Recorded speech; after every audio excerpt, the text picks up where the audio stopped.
Greetings, dear audience. Hello, Indigo Roses, you beautiful specimens of human magnificence, you. Welcome to the Indigo Rose Lounge. I'm your host, Alyce Dylan. And today, again, we're going to explore all things indigo and spiritually perceptive, including the life and times of anyone with empathy, intuition, sentience, any of those things that we classify as falling under the ambit of spiritually perceptive. I've done this reclassification because our terminology keeps getting co-opted. So there was a time when it was referred to as ESP, and that kind of disappeared. And then we were sixth sensed, and then suddenly that was co-opted, taken away, and the sixth sense is now some biological imperative. And suddenly we were neurodivergent because we were just undiagnosed ADHD folk.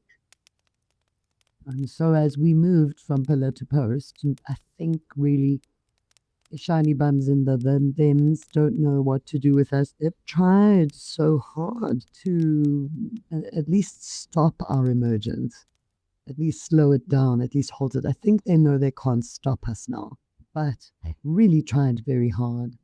There are things that impact the spiritual perception of an individual, one of them being fluoride, which has been added to the waters of the world since World War II, which is a little coincidental, even for the most non-conspiracy theorist people. So fluoride is a product of the aluminium smelting process.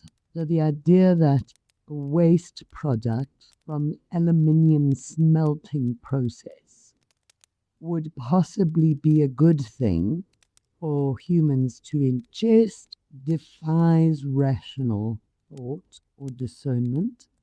But somehow the world got convinced by the white coats that this was a good idea, and it went everywhere. And now we have confirmation from the US, Drug Administration. What are they now? The medicine people. Little three-letter thing has flown out of my brain momentarily. But the thems have now absolutely confirmed that fluoride is a poison and not fit for human consumption. That's just one little conspiracy theory tick there. And then, of course, the pandemic and the injectables, that really did a lot of damage to the pineal gland, which is the highest frequency organ of the body, which enables us to connect with spirit more easily. So there are all these things that have been thrown at us to stop the evolution of humanity. And yet, here we are. We carry on, loved ones. We persist. And so we will be victorious. What all fascinates me is we're being blocked, really, in the starting lanes. If you know anything about horse racing, in those pens that you start the horses in, we haven't even got out the pens yet.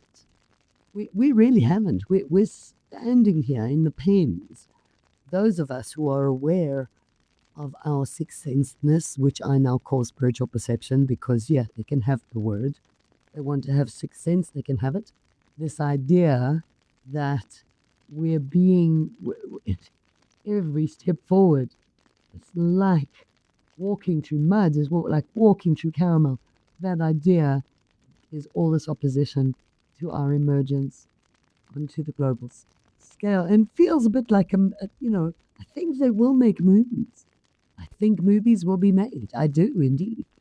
I think movies will be made about the emergence of spiritually perceptive humans into a five-sensed world, everything that we had to go through in our transition phase.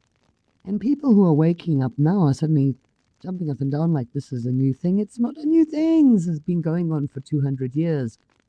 They've just been locking people up for 200 years and medicating them and calling them crazy and. But here we are in a world where we can come out and say, I speak to people in the next world, and no, I haven't been locked. I mean, they did try to medicate me when I was a teenager, and I refused. So there was that. And a lot of us have been through childhood trauma, not from, and this is something that indigos need to understand. You know, sometimes I speak to some of my indigo clients and I talk about childhood trauma, and they say, no, but I had wonderful parents. They were 5 cents, but they were wonderful. They were either spiritual people or they were just very understanding or whatever. They were lovely. They were lovely people. And were you free to be sixth sensed? Were you free to be spiritually perceptive? Were you free? Did you feel free to know the things you knew? No. So did you feel safe knowing the things you knew? No. So when did you shut that down? And you'll normally get a range of anywhere from 3 to 7 years old. That we knew, okay, you just need to shut this down now and not share any of this. And I'm not saying that children should be encouraged to have long discourse with the next world. I'm not sure that the maturation of a human experience is supported by encouraging children to be chatting. I know of cases where it's not been a good thing, especially things like circles.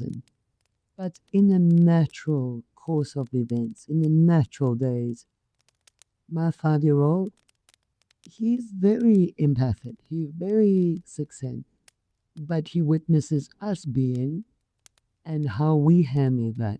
And he knows when it's appropriate and when it isn't. He knows that to walk up to somebody at a shopping center and tell them, Granny says, maybe not a good idea. Because why? Because I very rarely do that. Very rarely. I do sometimes, but very rarely, ever. Sometimes they can just be so insistent though. But he doesn't get encouraged. His human experience is respected. And we have explained how this body, he manifested this body for his use. It's his. He gets to have this human experience. And if he really wants something like the new shiny Ghostbusters toy, oh goodness, hasn't that been a conversation? So he's recently gotten into Ghostbusters. Ghostbusters the movie, and then there's a whole bunch of spin-offs. And in this household, you can imagine the whole idea of Ghostbusters is fairly amusing because what the rest of the world thinks of as ghosts, we call fairies in our house. And fairies are just helpful folk that drift around and get us things and help us with things. So if he needs a new toy, if he really wants it, we encourage him to ask his fairies. Ask your fairies for that toy. Let's see if they provide the guidance to get that.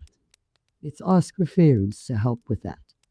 And so he's quite aware of that. But now there's this conflict with Ghostbusters because ghosts are supposed to be sucked into these mechanical things and stored in a what's it. And so we've had to navigate that one quite clearly. But to frame it correctly and to say they provide guidance, they provide input, you can ask them for assistance, and you should pray for them because they pray for you, and you should love them because they love you. All of that is very normal. There is a point where it isn't supportive anymore. But with all of this, it would really be lovely if there were a squadron of us who were doing research, or at least having the conversations. If we could just gather and have the conversations about what do you see, what do you perceive, what do I see, what do I perceive, how do I translate this, how do you translate this, find the common ground, and find between us what the commonality is. But we can't do that until we get out of the starting block, and the starting block has got us fairly trapped because there is resistance. to us moving forward. And so what we really do here is we look for guidance for ourselves. So the guidance is in our own selves, with our own selves. So working with our fairies, working with our higher self to guide us through our day.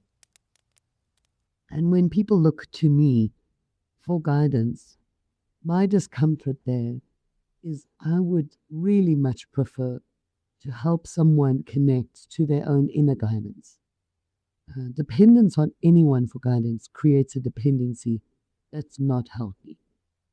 And so while I can assist with an initial realignment, I can help someone realign their lives, their thinking, and their perspective to an alignment that facilitates their access to their own inner guidance. And then I will be there with pleasure to help with clarity. I'll help to clarify what they're receiving and what that means, and to help navigate that for sure.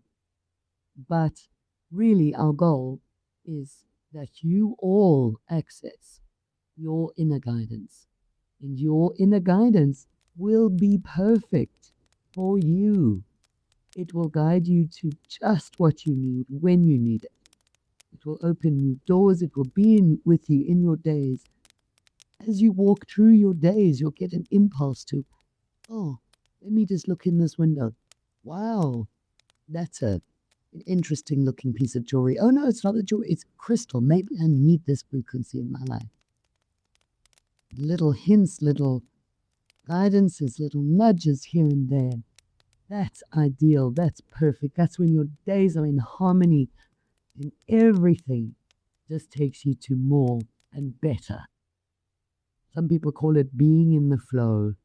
And really what that looks like is being connected during your days, your human experience, connected with your spiritual reality, receiving information, translating that, and letting it guide your steps in your human experience, and visualizing for yourself, spending time in your spirit self, imagining and therefore creating, putting attention on what it is that you want, and allowing that to unfold in front of your human experience as it rolls out.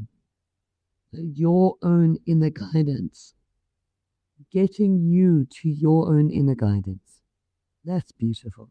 That is success, and that is truth. And not enough of us, as clairvoyant, clairsentient whatnots, we don't sit around together enough. And I think a lot of that is because some of us have really gone down weird pathways. Woo! Which I also understand, and that is a function of translation.